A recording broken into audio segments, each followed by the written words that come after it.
Hi, fifth grade history. I hope you guys are doing very well and that you've been keeping up with all of your World War II readings. Recently, you were studying Pearl Harbor, the Japanese internment camps. You were also studying the Holocaust. Um, Today, we're going to be discussing the turning point of World War II in terms of battle. We are going to be discussing D-Day. You might have heard of D-Day before. It was an attack launched on June 6th, 1944, where the Allied forces, America, Britain, Canada, they are going to lead a 5,000 vessel attack on the beaches of Normandy, France. Well, why Normandy, France? Well, France was controlled by Nazi Germany at the time and had control of most of Northern Europe. And so this was their way of taking back control of Europe and liberating France first. Okay, so Germany did expect an invasion of some kind, but we did a great job to try to deceive and trick Hitler into thinking that the attack would happen somewhere else other than Normandy, France. Okay, so we actually came up with fake equipment, fake troops, and fake radio transmissions to try to get Hitler to think that the invasion would happen elsewhere. Now, like I said, D-Day is the largest amphibious attack at this time, right? So preceding that, though, there were also 1,200 aircraft attacks that were dropping bombs on certain German railroads. And paratroopers, people in parachutes coming down, were also sent down into Normandy, France to try to cut channel lines and telephone lines. They also sent down these fake dummies in parachutes to try to confuse the Nazis, and they were quite confused. So this attack was successful for a number of reasons. Number one, we had a very successful general who was in charge, Dwight Eisenhower, who you may know of. Also, another successful aspect of this was the level of deception that we were able to successfully achieve. And then third, the large number of Allied forces. I would like to share my screen with you all to get this started with our hook. You will need the D-Day worksheets that I sent to you. We're going to read an article, and we're also going to watch a short video, and I'd like to show you the D-Day memorial, okay? Before I share my screen, why is it called D-Day? That question gets asked all of the time. It's nothing really special. D-Day, traditionally in military history, is designated for any important date for an important military invasion. Okay, so it does not stand for doomsday or anything like that. So the day before the attack would be D-1, then D-Day, the day of the attack, and then D+1, D+2 for the number of days following it. Okay. Also, the nickname for D-Day is called Operation Overlord. That was the code name. Okay. So let me go ahead and share my screen with you all. And let's get started.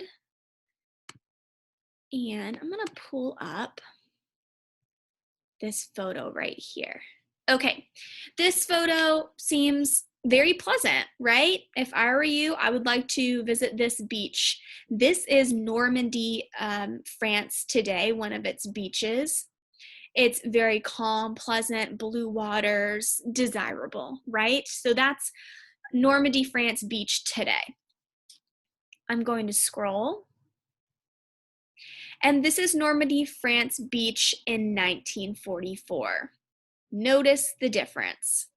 All of the warships, the tanks, you can see the blimps, everything looks destructive, right? So we go from very peaceful today to very destructive in 1944. So imagine a combination of warship vessels and aircraft at the same time.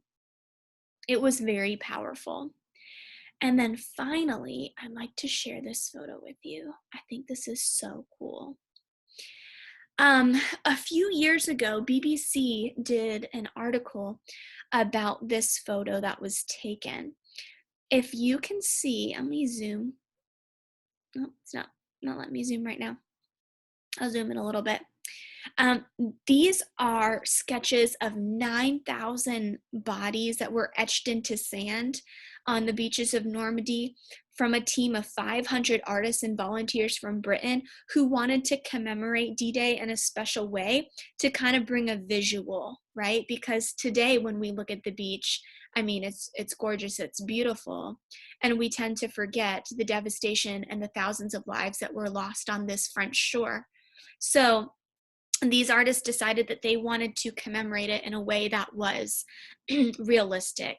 And I can show you later on at the D-Day Memorial website, or you could just type in artist sketch D-Day bodies in a Normandy beach, and you can see it. It's super cool.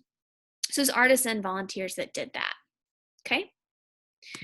All right, the next thing that you're going to need is the D-Day article that I sent to you. So we're gonna get into the reading and the details of it, okay? Let me share my screen again.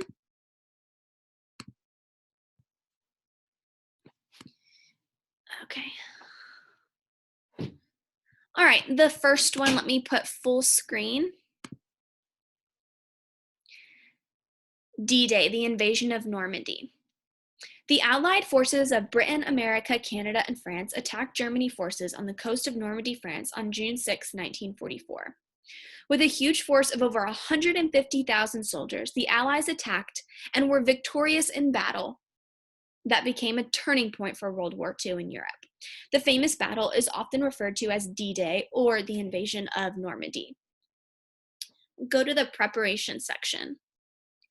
Prior to the invasion of Normandy, Germany invaded France, and they were attempting to take over all of Europe, as you know, including Britain. Britain and the US managed to slow down the expanding German forces, though, and put themselves in a position to turn on the offensive. To prepare for the invasion of Normandy, the Allies amassed troops and equipment in Britain. They increased airstrikes and bombings in Germany territory. Before the Normandy invasion, over 1,000 bombers were hitting German targets daily. Railroads, bridges, airfields, and other strategic locations were bombed to slow and hinder the German army. Okay, so before the warships even enter the shoreline of France, you have them coming to attack from above, railroads, bridges, and airfields. Prior to the invasion, Germany knew an invasion was inevitable because they noticed all the forces gathering in Britain, along with additional airstrikes. They did not know when the Allies would strike, though. To confuse the Germans, the Allies attempted to make it appear as if they were going to attack the north of Normandy at Pas de Calais. Okay, so they actually had like a ghost troop and fake radio communication to get Hitler really confused. Okay, all right, so that's page 1. I'm going to pull up page 2 and share my screen.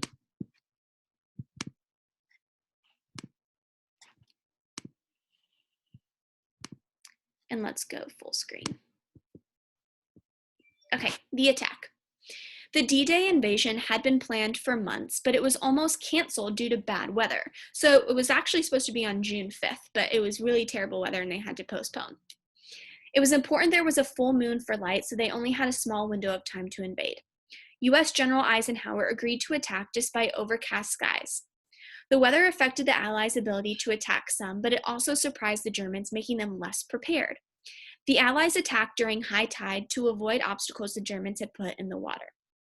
And you can see this map of the American forces, which beaches they were in charge of, which is the Utah and Omaha beaches.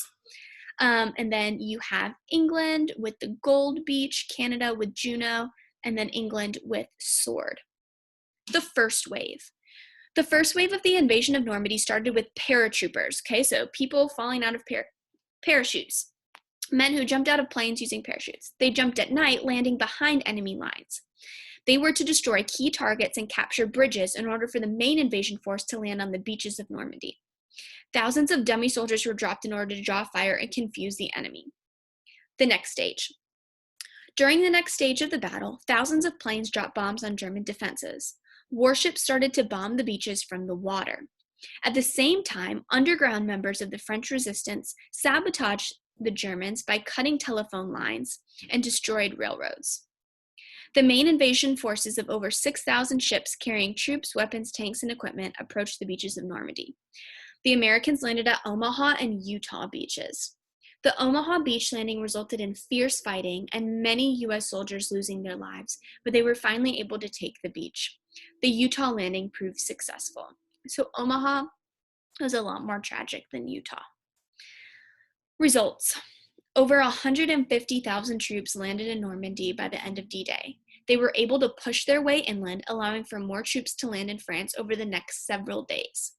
Over 500,000 Allied troops arrived in France by June 17th and began pushing Germans out. So this lasted for a number of weeks, but it proved successful. So we were able to take back Nazi control. Okay, I'm going to exit out of that. And now I'm going to pull up the D-Day memorial that you guys can see. And this was first designated by George W. Bush in 2001. And I am just on dday.org. Okay. Let's read this about this memorial real quick. And then we're going to watch a video. On June 6, 1944, United States soldiers in one of the most pivotal battles of World War II invaded the French coastline in order to propel German soldiers out of Western Europe and lead the way for victory against the tyrants of that era. Dedicated on June 6, 2001, by President George W. Bush, the National D-Day Memorial was constructed in honor of those who died that day, fighting in one of the most significant battles in our history. Okay?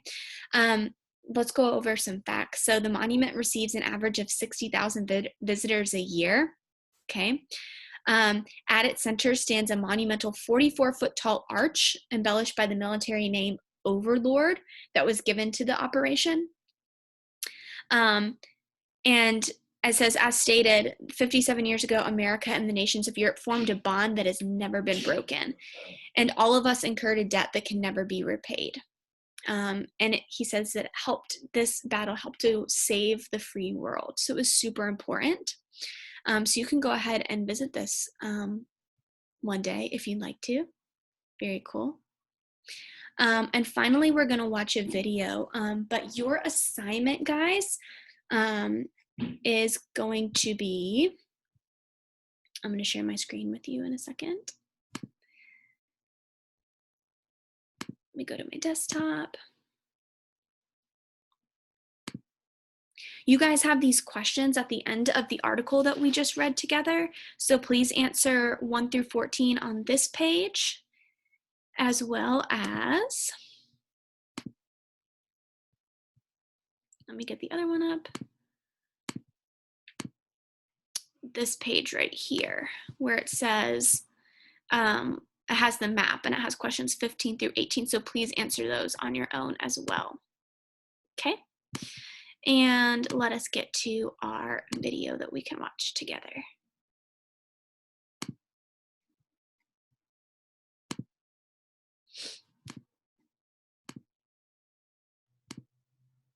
Okay. And this is from Simple History. D-Day, World War II, June 6, 1944. By June 6, 1944, the Allies had landed 150,000 men in Normandy. The 5 beaches were secure, and the troops were pushing inland. The Allies had gained air and sea superiority. However, the landing forces were not as strong as they could have been due to limited landing craft and paratroop aircraft. To combat this, months of intensive air attacks were carried out against railway lines, roads, and bridges across France with the aim of making it difficult for the Germans to move reinforcements easily into Normandy. At the same time, a deception was in motion to convince the Germans that the Allies were planning to land further east in the Pas-de-Calais region. These strategies were both a success. Allied Supreme Commander General Dwight D. Eisenhower led 3 million men, 13,000 aircraft, 2,500 landing craft, and 1,200 warships. New equipment included 2 tank variants, the obstacle crossing tank and the bunker busting tank used on the Anglo-Canadian beaches. In addition to this, amphibious tanks were used by all attack formations. Follow-up formations would use the Mulberry Harbors with the fuel supplied by Pluto, standing for Pipeline Under the Ocean. The Germans were aware of an Allied invasion, but lacked any intel of where it would be coming from or its strength. Field Marshal Erwin Rommel commanded the German forces in northern France and believed that his only chance was to defeat the invading force before it got ashore. He wanted to spread his reserves along the coast so that they could attack the landing forces straight away, as the Allied air forces would make it difficult to redeploy more distant units. Rommel's superior, Commander-in-Chief West Field Marshal Gerd von Rundstedt, meanwhile wanted a strong central reserve that would be sent in once it was obvious where the main Allied landings were taking place. In the end, there was a compromise. Some reserves were near the Normandy coast, but were not allowed to be deployed without permission from Hitler. The landings. There were 5 landing areas: Utah and Omaha, which involved U.S. troops, and Gold, Juno, and Sword, which involved British and Canadian troops. 2 U.S. airborne divisions landed by parachute and glider inland from Utah, and 1 British airborne division on the east flank of Sword. They took most of their objectives and disrupted possible German counterattacks. On Omaha Beach, German resistance was the most fierce, with heavy Allied casualties. But by the end of the day, the beach was clear. Utah Beach was the easiest to clear, while the other 3 beaches were somewhere in between. It was important for the Allied troops to gain as much territory as possible, to make room for the follow-up forces. The inland advance later in the day, however, came up short of the D-Day objectives of Caen and Bayeux.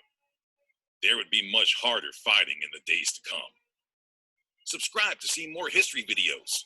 Get Simple History. Okay, so Simple History is a great website to check out if you're interested. Okay, guys. I hope you enjoyed our lesson on D-Day. Your assignment is to answer the questions based off of the article that we read in the video that we watched together. If you're interested in looking at what the artists did, if you just Google BBC artists, Normandy, France, it should come up and you can see a large view of all of those 9,000 bodies that are sketched into the sand.